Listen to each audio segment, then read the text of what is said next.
नमस्कार, IND 121 में आपका स्वागत है। मैं हूं आपके साथ नवीन पुरोहित और आज हमारे साथ चर्चा करने के लिए मौजूद हैं मध्य प्रदेश महिला कांग्रेस की अध्यक्षा मांडवी जी। मांडवी जी, आपका IND 24 में बहुत बहुत स्वागत है। Thank you. मांडवी जी, जिस प्रकार से मध्य प्रदेश में किसान आंदोलन के बाद कांग्रेस में एक चेतना का संचार हुआ है, पूरी कांग्रेस थोड़ा सक्रिय दिखाई दे रही है। आपको क्या लगता है कि ये, जैसा कि भारतीय जनता पार्टी कहती है कि किसानों के नाम पर राजनीति है, या किसानों की पीड़ा के साथ खड़ा होने की सही कवायद है? देखिए, जिस प्रकार से आदरणीय मुख्यमंत्री जी जो किसान हितैषी अपने आप को सरकार बताते हैं और अपने आप को खुद को किसान पुत्र बोलते हैं, ये उनको समझ में आना चाहिए किसानों की पीड़ा क्या है। और वो उस किसानों की पीड़ा को नहीं समझ पाए और जब किसानों ने आंदोलन किया और जिस प्रकार से 6 मौतें होती हैं मंदसौर में, और उसके बाद में भी ये कहते हैं कि कांग्रेस उनके साथ खड़ी है या कांग्रेस खड़ी है, किसान नहीं। आपको मैं ये बताना चाहती हूँ सबसे पहले कि कांग्रेस तो साथ खड़ी है, लेकिन हम कांग्रेस होने के साथ साथ सबसे पहले हम खुद किसान हैं। जितने आंदोलन चल रहे हैं उसमें जो जिसकी भी भागीदारी है वो सबसे पहले किसान है और किसान के बाद कांग्रेस ही है। और आंदोलन की जहां बात है, जहां हमें किसान का दर्द महसूस हो रहा है, जहां किसान परेशान हो रहा है, तो कांग्रेस का उनके साथ खड़ा होना स्वाभाविक है। जहां हमारे कांग्रेस ने नारा दिया था जय जवान जय किसान, तो वो परिवार आज उन किसानों के बीच में खड़ा है। अगर मैं बात करूं महिला कांग्रेस की, तो महिला मोर्चे ने क्या कुछ रणनीति बनाई है जो समस्याएं हैं प्रदेश में उनको जनता तक ले जाने की? कोई एक विशेष अभियान, जैसे भारतीय जनता पार्टी एक आंदोलन चला रही है, किसान यात्रा चला रही है, तो आपका कोई ऐसा एक बृहद स्तर पर कोई आपकी कार्य योजना है? देखिए, भाजपा का जो किसान आंदोलन चल रहा है वो उनका पूरे पार्टी का चल रहा है। उसी प्रकार से कांग्रेस का भी जो हमारा महापंचायत का जो एक पूरे मध्य प्रदेश में कार्य चल रहा है और उसके साथ साथ हम लोग जनता तक पहुंच रहे हैं, उसमें महिलाएं भी शामिल हैं, यूथ भी शामिल है, NSY भी शामिल है, किसान कांग्रेस भी शामिल है और मैन कांग्रेस भी, सभी संगठन मिलके हम लोग जो मूवमेंट चल रहा है सब एक साथ कर रहे हैं। अलग से महिला कांग्रेस का भी कोई मूवमेंट शुरू नहीं हुआ है। और जहां ऐसी कोई बात आती है कि जहां महिलाओं की बात आती है तो महिला कांग्रेस का मूवमेंट तो पूरे टाइम चलता ही रहता है। हर जिले में, हर इकाई में महिला कांग्रेस की अध्यक्षाएं, हर ब्लॉक में ब्लॉक अध्यक्ष हैं, नगर अध्यक्ष हैं या वार्ड अध्यक्ष हैं। तो जहां ऐसी समस्याएं आती हैं, जहां काम आता है, वो तो हमारा मूवमेंट कभी बंद होता ही नहीं है। चाहे वो किसी, आपने देखा इतनी बड़ी बड़ी जो घटनाएं हो रही है महिलाओं के साथ, चाहे रेप की इतनी बड़ी बड़ी, अभी आज ही मैंने कहीं देखा है बैतूल में भी एक बहुत बड़ी घटना हुई है। एक अभी राजगढ़ में भी नाबालिग लड़की प्रेग्नेंट है, उसको ये भी नहीं बता के उसके पेट में बच्चा है, वो माँ से कहती माँ पेट में दर्द है, और अस्पताल जब वो पहुंचती है तो पता पड़ा उसको बच्चा पैदा होता है। तो ऐसी जगह जहां समस्या आ रही है वहां महिला कांग्रेस पहले से ही तत्पर है और उनकी जितनी मदद होती है महिला कांग्रेस वहां पहुंच रही है। और अलग से मूवमेंट की बात है तो महिला कांग्रेस का तो एक जो लगातार हमारा जन जन तक पहुंचने का महिला कांग्रेस का आंदोलन चल रहा है, वो महिला कांग्रेस घर घर जाती है, उनकी समस्याएं सुनती है और जहां निराकरण की बात आती है, चाहे थाने की बात हो या तहसील की बात हो या फिर आंगनबाड़ी की बात हो, महिला उनको लेके पहुंचती है। जी, आपको क्या लगता है, एक महिला जब बात करती है तो एक परिवार का पूरा परिदृश्य समझ में आता है? अगर आप किसी परिवार की महिला से बात कर लें तो उस परिवार की वस्तुतः स्थिति सामने आ जाती है। तो चूंकि महिला कांग्रेस के अध्यक्षा होने के नाते आपने पूरे प्रदेश भर के दौरे किए, विभिन्न धर्म संप्रदाय रहन सहन वाली महिलाओं से बातचीत भी की होगी। आपको क्या लगता है कि ऐसी कोई दस्तक, कोई आहट, कोई ऐसा माहौल है जो कांग्रेस को 2018 में इस प्रदेश के पटल पर वापस खड़ा कर दे? देखिए, ये आप सब अच्छी तरह से जान गए हैं कि जिस प्रकार से शिवराज की सरकार, जहां उन्होंने कहा था कि लाडली लक्ष्मी योजना, कन्यादान योजना या महिलाओं को संरक्षण देने की बात, या हमारे आदरणीय मोदी जी ने कहा था कि बहनों हमारी सरकार बनाओ, आपके अच्छे दिन आने वाले हैं। तो ये मोदी जी की सरकार है, ये शिवराज सिंह चौहान की सरकार है। इस सरकार में बहनों को क्या मिला है ये भली भांति दोनों नेता जानते हैं, यहाँ मध्य प्रदेश में हमारे मामा जानते हैं, दिल्ली में बैठे हमारे नाना जानते हैं। अगर जब से दिल्ली में नाना कौन है? नाना हमारे आदरणीय मोदी जी हैं और मामा हमारे शिवराज सिंह जी हैं। तो नाना की सरकार जब से बनी है, निर्भया कांड इन्होंने बड़े जोर शोर से उठाया था जब कांग्रेस की सरकार दिल्ली में थी।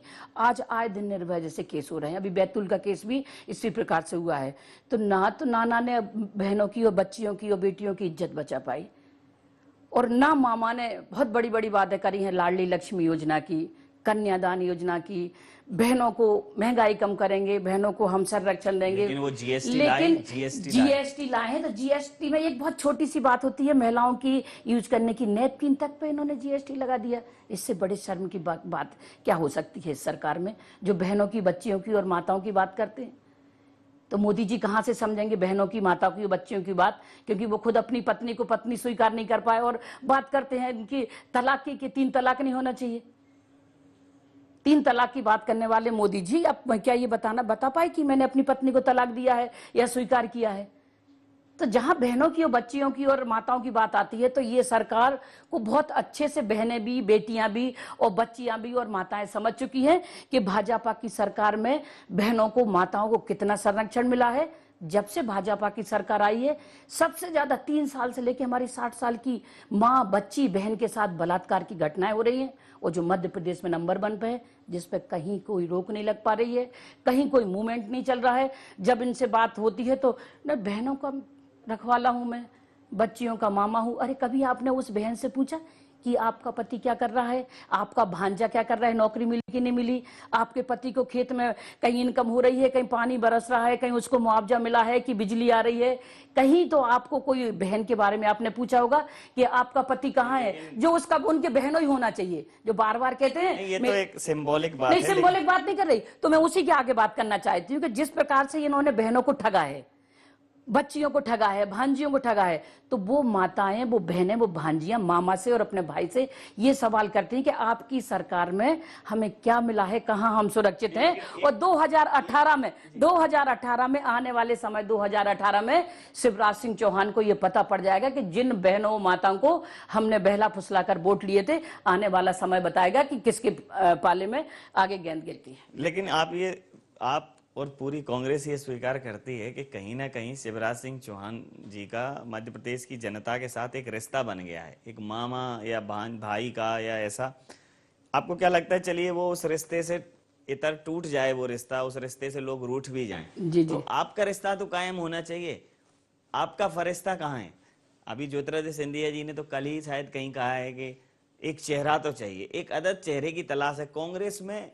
शिवराज जी की प्रतिकृति वो किस में देखें? कौन ऐसा नेता होगा जो प्रदेश के पटल पर कांग्रेस की उपस्थिति दर्ज कराएगा, एक, और दूसरा प्रदेश की जनता के हितों का, प्रदेश की जनता की उम्मीदों का वो ख्याल रखेगा और उन पर खरा उतरेगा? आपके पास तो अभी वो चेहरा नहीं है। नहीं, क्यों नहीं है चेहरा? आपके पास बहुत चेहरे हैं, फिर वो लड़ जाते हैं आप। नहीं, कोई नहीं लड़ रहे, सारे हमारे एक मंच पे हैं। आप लगातार देख रहे होंगे, अभी लाहौर का भी आपने देखा, चुरहट का भी देखा और खलघाट का भी देखा। सारे हमारे नेता एक मंच पर है, और हमारे यहाँ कभी भी मुख्यमंत्री का चेहरा पहले प्रोजेक्ट नहीं किया जाता है। नहीं, लेकिन कल सिंधिया जी ने कहा है कि बदलनी चाहिए। जो मैं अपनी बात कर रही हूँ कि चेहरा कभी भी नहीं, लेकिन जब अगर जनता चाह रही है तो जो हमारे केंद्र में बैठे हमारे नेता जिसको भेजेंगे वो चेहरा होगा। और चेहरा से चुनाव नहीं लड़ा जाता। शिवराज सिंह चौहान के शासनकाल में पहला चुनाव नहीं लड़ा गया, तो उमा भारती ने ये चुनाव लड़ा था। उमा भारती ने चुनाव लड़ा था, और महिला होने के नाते उनको किस प्रकार से उन्होंने मध्य प्रदेश से ही बाहर कर दिया है। ये कितनी महिला हितैषी सरकार है, ये आप और हम अच्छे से जानते हैं। तो जब शिवराज सिंह का चेहरा नहीं था, जब उमा भारती का चेहरा मध्य प्रदेश में भाजपा की सरकार प्रदेश में ऐसी स्थिति होने के बाद लगातार ये जीतते हैं, देश में लगातार मोदी जी जीतते चले जा रहे हैं, तो आखिर इनके जीतने की और आपके हारने की मूल वजह क्या है? क्या है? जनता को क्या हो गया है? आप बात जो कह रही हैं उस बात से मैं लगभग सहमत हूं, लेकिन फिर भी जनता आपको नहीं चुनती है, इस बात का भी तो आपको देखिए मनन करना चाहिए। देखिए, जनता को लगा कि कहीं ना कहीं शिवराज सिंह चौहान की बातों में आके हमने मध्य प्रदेश जिता लिया था। उसके बाद जब नाना की बात आई, हमारे आदरणीय मोदी जी की बात आई, तो मोदी जी मतलब मामा से ज्यादा होशियार हमारे मोदी जी थे। मोदी जी ने इतनी बड़ी बड़ी बातें की कि महिलाओं को लगा कि शायद शिवराज सिंह जो नहीं कर पाए वो शायद केंद्र में हमारे नाना जी बैठेंगे, आदरणीय मोदी जी बैठेंगे, तो जो उन्होंने बहुत बड़ी बड़ी बातें की कि ना खाऊंगा ना खाने दूंगा, बहनों आपकी अच्छे दिन आने वाले हैं, तो बहनों को लगा कि शायद फिर हमारे मोदी जी आएंगे तो और अच्छे दिन आएंगे, तो उन्होंने एक बार और कोशिश करके देख ली। अच्छे दिन में क्या, अच्छे दिन से आप कैसा सोचती हैं? अच्छे दिन, सरकार तो कह रही है बीजेपी की अच्छे दिन आ गए, नोटबंदी कर दी है, जीएसटी जैसा कड़ा कानून ले आए तो हैं। नोटबंदी हुई है, तो नोटबंदी का पूरा देश को क्या असर हुआ है आपसे बेहतर कोई नहीं जानता होगा। हम तो ये सोचते थे इस असर का जो है परिणाम उत्तर प्रदेश के चुनावों में देखने को मिलेगा। मध्य प्रदेश में भी जो उपचुनाव हुए उसमें भारतीय जनता पार्टी की विजय हुई, और उत्तर प्रदेश में लगा हुआ प्रदेश है उसमें चुनाव हुए, भारतीय जनता पार्टी की विजय हुई। तो मैं तो खुद ही उस असर को देख के आश्चर्यचकित था कि असर तो, इसका मतलब देश के जनमानस पे असर तो सकारात्मक पड़ा है। नहीं तो अभी 2018 की चुनाव और देख लीजिए, क्योंकि उस चुनाव के 1 साल बाद, ये 1.5 साल बाद ये उत्तर प्रदेश का चुनाव था। और यूपी में क्या रहा कि हमेशा सपा या बीएसपी दोनों रही, एक जाती तो दूसरी आती, तो उन्होंने सोचा कि शायद हम तीसरी भाजपा को चुनेंगे तो शायद हमारे यहाँ का। आप क्यों नहीं बने विकल्प? कांग्रेस क्यों नहीं बन पाई? कांग्रेस का ग्राफ वहां गिरा हुआ था पहले से, कांग्रेस की सीटें हमारी कम थी। पहले आपने सपा से हाथ मिलाया वहां, उसका नतीजा मिला। अभी बसपा वाली बहन जी कह रही हैं कि अब हम आगे जो है हाथ को हाथी की सवारी देंगे। तो आपको क्या लगता है कि देश की इतनी बड़ी पार्टी, 125 साल पुरानी पार्टी, कश्मीर से कन्याकुमारी तक पाया जाने वाला कार्यकर्ता, आपको सहारे की जरूरत क्यों पड़ रही है? नहीं, बिल्कुल सहारे की जरूरत नहीं पड़ रही है, लेकिन अगर कोई आके साथ देना चाहता है तो उसको, आप हमारे घर मेहमान बन के आएंगे तो हम बाहर से भगाएंगे नहीं। अगर वो आना चाहती हैं, सहयोग करना चाहती हैं, उनको निमंत्रण नहीं दिया, उन्होंने कहा है कि हम आपका सहयोग करेंगे। तो अभी जो हमारे शीर्ष नेतृत्व करने वाले जो हमारे बड़े नेता हैं, उनकी क्या सोच है, क्या वो चाहते हैं, या मायावती क्या चाहती हैं, वो दिल्ली की बैठे हमारे बड़े नेताओं के ऊपर निर्भर करता है। हम लोग तो चूंकि मध्य प्रदेश में राजनीति करते हैं तो मध्य प्रदेश की ही बात करेंगे। जी, मध्य प्रदेश की बात करें तो मध्य प्रदेश में कई बार आपके प्रदेश अध्यक्ष को लेकर ऊहापोह मची रहती है। कभी कहते हैं कोई कमलनाथ अध्यक्ष बनने वाले हैं, तो कभी कोई और बनने वाले हैं। अब वो एक बार जन विश्वास यात्रा निकाल रहे थे, तब तक पीछे से कमलनाथ आने वाले हैं, कमलनाथ आने वाले हैं। तो क्या जो मुख्य व्यक्ति है उसका जो संशय है, उसका जो भ्रम है, वो कहीं ना कहीं उसे बहुत अच्छा काम करने के लिए रोक देता है? नहीं, वो तो अपना अच्छा काम कर रहे हैं, ऐसा कुछ नहीं है।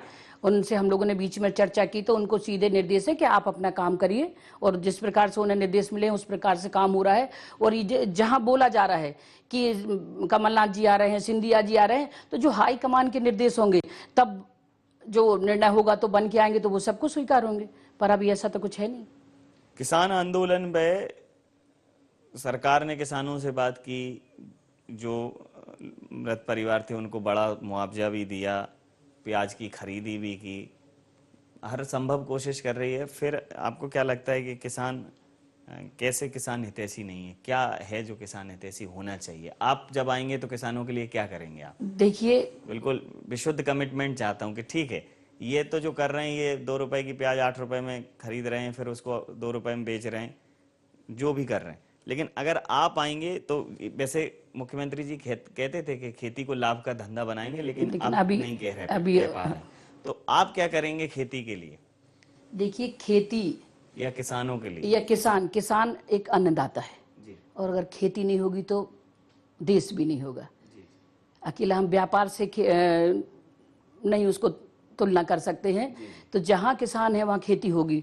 और किसानों का लाभ का धंधा क्या है, जब वो खुद ही बता रहे कि विदिशा में मेरे यहाँ इतने एकड़ में इतनी उपज होती है, तो ये कैसे शिवराज सिंह चौहान बात को पलट सकते हैं कि खेती लाभ का धंधा नहीं है। और जहाँ किसानों की बात आती है, जिस प्रकार से आप बोल रहे हैं कि किसान अगर खेती करता है उसको उचित, उसकी जो लागत है उसका उचित मूल्य मिलना चाहिए, जो उसने अपनी खेती में पैसा लगाया है, या जो तो ये सब चीजें आपके मैनिफेस्टो में रहेंगी? बिल्कुल रहेंगी। 72,000 करोड़ का कर्जा माफ किया था मनमोहन सिंह की सरकार ने, और जब इन्होंने इनका मैनिफेस्टो जब तैयार हुआ है तो इन्होंने भी कर्जा माफी की बात की थी आदरणीय मोदी जी ने, लेकिन कर्जा माफ नहीं किया गया। और जब कांग्रेस की सरकार थी तो 5 हॉर्स पावर मोटर बिजली फ्री थी हमारे यहाँ, एक बत्ती कनेक्शन फ्री था। पर आज किसानों से बड़े बड़े बिल ले रहे हैं। तो जो किसान खेती कर रहा है, लाभ अगर कहीं नहीं हो रहा है, कहीं खेतों में नुकसान हो रहा है, तो उसे बिजली का बिल तो उतना भर नहीं, 1 साल का उसको 50,000 अगर वो कमाता है तो उसको 25,000 का बिजली का लेकिन बिल आता है। 0% पे ब्याज दे रहे हैं बोल रहे हैं, और फसल का बीमा कर दिया है। कहाँ किसको मिल रहा है, कितने लोगों को मिल रहा है? आप जाके तो देखिए, जाके आप देखिए, किसान 100-100, 200-200, 500-500, 8-8 ट्रॉली लेके किसान प्याज के लिए खड़ा रहा है। 3-3 दिन वो ट्रैक्टर के नीचे, गर्मी में हम एसी में आराम करते हैं, वो किसान 2-2, 3-3, एक परिवार के सदस्य ट्रैक्टरों के नीचे सो रहे हैं। और आपके पास, आपको पता है कि भाई किसानी, जब प्याज की बात हो या टमाटर की बात हो या आलू की बात हो, तो हमें इतनी स्टोर करने की जगह पहले भी तैयार करना चाहिए, जहां किसान बोनी करके फसल तैयार करके और आपके पास पहुंच रहा है बेचने, तो आपके पास ना रखने नहीं, की लेकिन जगह है, ना आपके पास पैसे देने की जगह है। आप सोचिए, अगर एक किसान बीमार है तो वो चेक लेके जाएगा क्या डॉक्टर के पास? या उसकी बेटी की शादी है तो वो तिलक में चेक रखेगा क्या? आप उनकी ये तो उचित मूल्य पे ले नहीं रहे हैं आप उसका, चाहे प्याज हो या गेहूं या दूसरी चीज। 1150 रुपए में सुजाता जैसा गेहूं बेचा जा रहा है। चलिए, मैं अगर ये बात, वो कह रहे हैं, मोदी जी ने कहा है कि देश की मतलब फसल बीमा योजना अपने आप में अभिनव योजना है, उसकी भी शुरुआत मध्य प्रदेश से हुई थी। सीहोर में आके उन्होंने एक बड़ा कार्यक्रम किया था। फिर उन्होंने कहा कि उतना ही पैसा किसानों के कर्ज को चुकाने में उज्ज्वला दे देते। योजना हाँ, भी उन्होंने कहा है कि अब माताएं बहनों को धुएं से दो चार नहीं होना पड़ेगा, फूकनी नहीं फूकनी पड़ेगी। अब तो बढ़िया योजना उन्होंने लाई है कि फ्री में जो है आपको मिल रही है गैस। तो ले तो रहे हैं किसान हितैषी देखिए, निर्णय। ये चीजें एक सपना जैसी हैं मोदी जी के लिए, क्योंकि आज के समय में चाहे गांव में जाके देख लो, चाहे शहरों में जाके देख लो, कोई फूकनी नहीं फूकता, सबके घर में गैस सिलेंडर पहले से ही है। शायद मोदी जी ने कभी किसी गांव के घरों को जाके नहीं देखा होगा, आज 80% घरों में गैस कनेक्शन पहले से ही हैं। वो कह रहे हैं हमने आधार को अनिवार्य कर दिया है, आधार को हम एक ऐसा महत्वपूर्ण विकल्प बना देंगे, सारी चीजें जोड़ देंगे, ऑनलाइन कर देंगे, लोगों के पास चीजें एकदम पारदर्शिता के साथ पहुंचेंगी और 3 साल में कोई घोटाला नहीं हुआ। ये सब बातें बताते हैं, तो इनको आप उपलब्धि नहीं मानती? हाँ, बहुत उपलब्धियां हैं ना, बहुत उपलब्धियां हैं। जब से इनकी सरकार बनी है तो लगातार घोटालों की सरकार है। चाहे सिंगस घोटाला देख लो आप, व्यापम घोटाला देख लो, डंपर घोटाला हुआ था। नहीं, मैं केंद्र की बात कर रहा हूँ। तो केंद्र, इन्हीं सबसे संबंधित तो केंद्र है। केंद्र वहां बैठी तो उनपे क्यों शिकंजा नहीं कसती कि इतने ये घोटाले कैसे हो रहे हैं? यहाँ एक आईएएस अफसर पकड़ा जाता है, आईपीएस अफसर पकड़े जाते हैं घोटाला करते। आज भी आपने पेपर में पढ़ा हो, 4 लोग पकड़े गए हैं। तो ये क्या है, क्या घोटाले नहीं तो हैं क्या? आज कहीं ना कहीं भ्रष्टाचार इनके हो रहा कि नहीं हो रहा? चाहे वो रेत घोटाला हो, सीएम साहब करते हैं। कौन सी यात्रा? नर्मदा यात्रा चल रही है सीएम साहब की, दिन भर नर्मदा जी की यात्रा करते हैं, रात में नर्मदा जी खोदी जाती हैं। तो कहाँ, कौन से घोटाले रुक रहे हैं? जहां चौहान के दम पर जा रहे हैं उनको कोई नहीं रोका जाता, जहां दूसरों के दम पर जाते हैं उनको रोका जाता है। तो आपको क्या लगता है, नर्मदा सेवा यात्रा में उन्होंने 6 करोड़ पौधे रोप दिए, कहाँ समस्या आई नर्मदा? तो कहाँ कहाँ रोपे? आप जाके एक बार अपना कैमरा घुमाइए और देखिए कहाँ बारिश का समय आ गया है, इतने पौधे अगर इनने रोपे हैं तो वो बचेंगे कि नहीं बचेंगे? लगाने की बात तो मैं मानती हूँ, आपने लगा दिए, लेकिन उनका संरक्षण कौन करेगा? हम अगर घर में 5 पौधे भी लगाते हैं तो हमें उन पे समय पे पानी देना कि नहीं देना? बारिश आ रही तो हमें उस पौधे को बचाना कि नहीं बचाना? किस हाइट का पौधा लगाया है, कौन सी जाति का पौधा लगाया है कि वो इस पानी में जिंदा रह पाएगा कि नहीं रह पाएगा? ये सारी चीजें पटल पर अच्छी लगती है। लेकिन उन्होंने नर्मदा में उत्खनन बंद कर दिया, पूर्णतः बंद कर दिया, उसको जीवित नदी का दर्जा भी दे दिया है। तो जब बचा है कुछ, जब जीवित नदी का दर्जा दे रहे हैं, जब पूरा खोद डाला उसको, अब जीवित नदी का दर्जा दे रहे हैं, तो बहुत अच्छी बात है। शिवराज सिंह देर से आई उनको। उन्होंने नर्मदा सेवा यात्रा को उसमें लिम्का बुक ऑफ रिकॉर्ड में दर्ज कराया, इसको ऐतिहासिक यात्रा बताया, अभिनव यात्रा बताया। तो कांग्रेस इस यात्रा का शुरू से विरोध कर रही है। आपका विरोध करने का मूल कारण क्या है? क्या आपको लगा कि इस यात्रा में इसका विरोध होना चाहिए था? देखिए, शिवराज सिंह चौहान ने कई वर्षों पहले भी यात्राएं की हैं और करीब करीब मुझे लगता है कि शिवराज सिंह की एक 4वीं 5वीं और इससे ज़्यादा यात्रा होंगी, लेकिन इससे पहले कभी शिवराज सिंह चौहान ने ढोंग वाली यात्रा नहीं की, दिखावा नहीं किया है। नर्मदा माई के परिक्रमा आप भी लगा सकते, हम भी लगा सकते, लेकिन उसको यात्रा के रूप में लगा सकते, ढोंग नहीं कर सकते। लाखों करोड़ों रुपए आपने बर्बाद किया। अमरकंटक में जो लोग मरे उनकी कोई गिनती नहीं हुई। अमरकंटक में जो बसें बुलाएंगे उसका खर्चा देखिए, पर व्यक्ति को 500 रुपए दिए, उसका खर्चा देखिए।